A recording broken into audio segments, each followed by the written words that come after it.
बदीन जिले के खोरवा जे मुला हसन वारे इलाइक़े में तेल ऐं गैस जो वधीक हिकु खूह हथ कयो वियो आहे। ॻोठ हाजी सुल्तान पवर भरिसां तेल ऐं गैस जो नओं खूह हथ कयो वियो। तेल company United energy of Pakistan पारां खोटाई जो अमल शुरू कयो वियो आहे। जॾहिं त नोटिस वठण जो बि मुतालबो कयो वियो आहे इलाइक़े वासियुनि तरफ़ां त खोरवा जे हिन इलाइक़े में तेल ऐं गैस जा खूह दरियाफ़्त थियनि था। इलाइक़ो मालामाल आहे, पर उन बावजूदि इलाइक़े वासी बुनियादी सहूलियतुनि खां महरूम आहिनि। तेल ऐं गैस जा इन इलाइक़े में 25 खूह आहिनि। तफ़सील मालूम कयूं था time news reporter Ibrahim Makhdoom खां।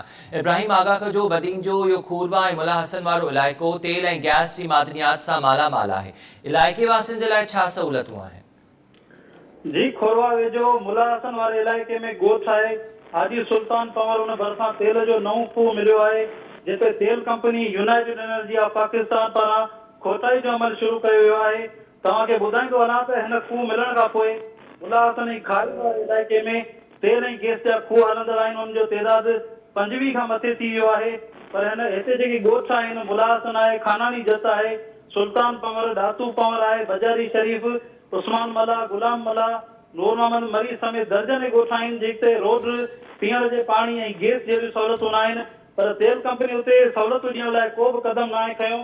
हितां जे मकानी ॻोठाणनि जो चवणु आहे त तेल कंपनी जो चवणु आहे त तरक़ियाती कम डीसी बदीन जे हवाले आहिनि, उहो ई ॾेई सघे थो। असां तेल कंपनी जो फंड डीसी बदीन वटि जमा थींदो आहे। ॻोठाणनि जो इहो बि चवणु ठीकु आहे आहे, त कंपनीज़ फंड डीसी ऐं ज़िले इंतिज़ामिया वटि जमा कराइनि थियूं, पर बदीन जे इन इलाइक़े में के कम नथा कराया वञनि। अपडेट